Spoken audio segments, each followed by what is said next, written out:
Magandang araw po sa ating lahat mga kababayan, no? Ayan, sa lahat po ng mga supporters natin dyan, sa mga overseas worker, shout out po sa inyo. Siya nga pala mga kabanat, bago po tayo magsimula, sa lahat po ng hindi pa nakapag-subscribe kay Banat Mandaya, please subscribe sa ating YouTube channel. Pakipindot na rin ho yung notification bell para updated po kayo sa lahat ng mga balitang ihatid ni Banat Mandaya. Ayan mga kabanat, no, pag-usapan natin ngayon, no, ayan, kasi ngayong araw mismo, no, ay sinibak si PNP Chief General Torre. Ay hindi na pala PNP Chief, no, kasi yun nga, sinibak na, no, dating PNP Chief Nicolas Torre, no.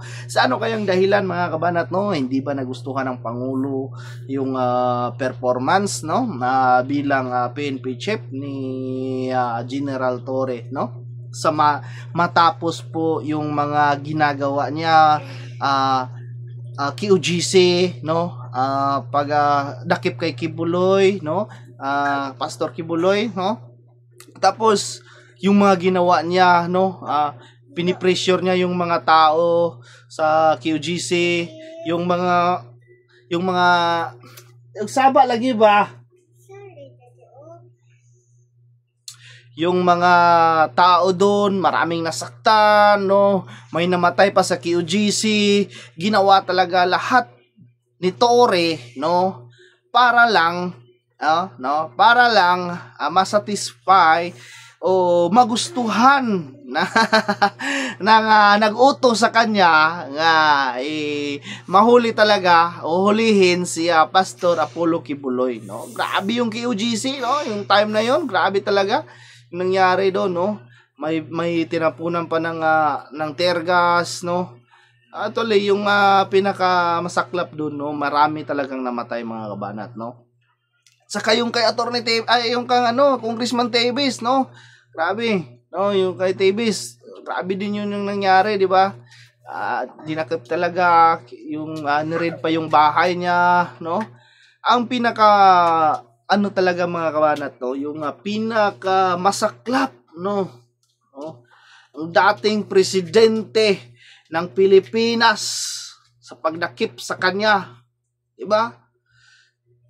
Na walang pero ito palagay ko parang ito rin, no, ito rin yung dahilan, no, ng kanyang pagkasibak, no, sa pagdakip niya kaya former President Rodrigo Roa Duterte. Kasi mga kabanat, no, may interview sa kasi doon nga, dinawit niya kasi, no, yung Pangulo, no, dinawit niya.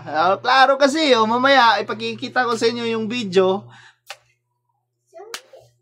Ayaw lagi sa pagpakita ba, kaya nag-video ko.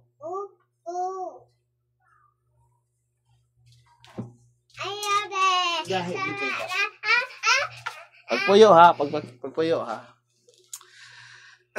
So mamaya mga kabanat, no, ipapakita ko sa inyo yung video nga idinawit niya kasi yung Pangulo, no, idinawit niya sa pagdakip, no, kay former president, no. Makikita nyo talaga mga kabanat, no, kung paano ang proseso sa pagdakip kay former president, no. Kasi ito yung nakikita kong dahilan. Ito yung butas nga nakikita ko na hindi talaga nagustuhan ng Pangulo yung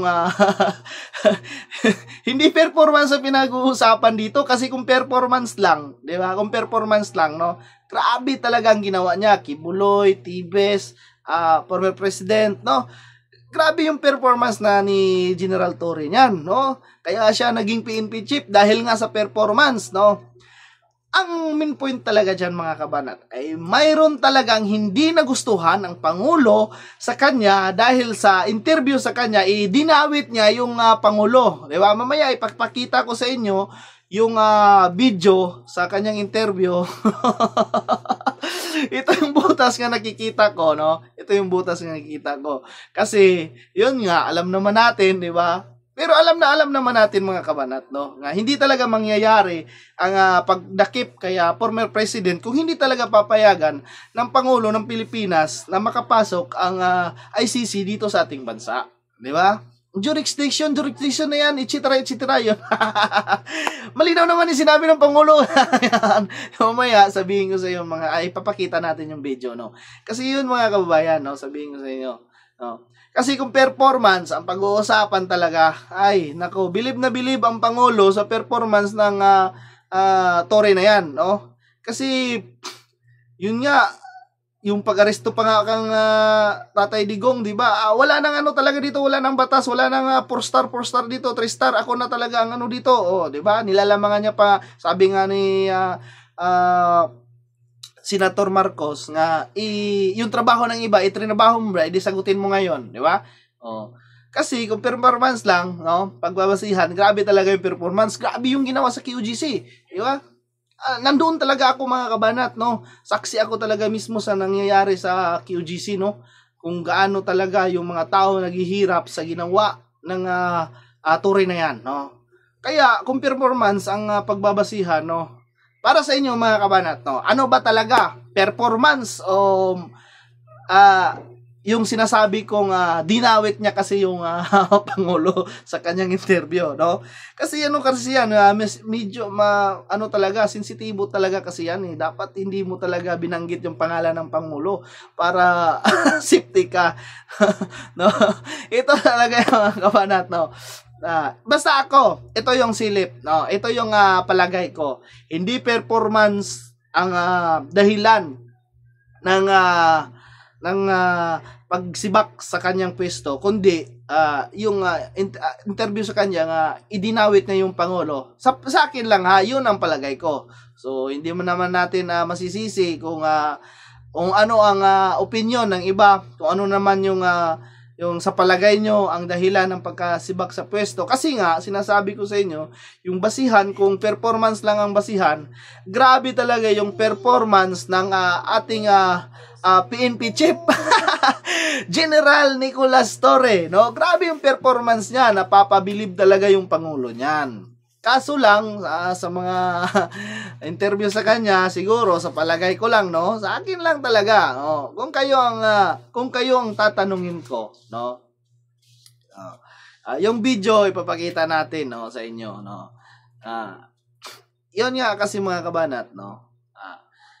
Sinasabi ko sa inyo, dahil nga, no? Kung hindi niya siguro idinawit yung, yung Pangulo sa kanyang interview, siguro ay, siya pa rin yung PNP chief ngayon, no? Magpatuloy na lang siya sa kanyang pagbuboksing, di ba? Total naman ay champion naman siya, di ba? Naging champion naman siya, mga kabanat, no? Ayan. So, ito, mga kabanat, no? Sabihin ko sa inyo ay sa palagay ko, yun talaga yung point na yun. No, yun talaga yung point na yun, no? So, ayan, mga kabanat, at ito ay panoorin nyo yung interview ni General Torre.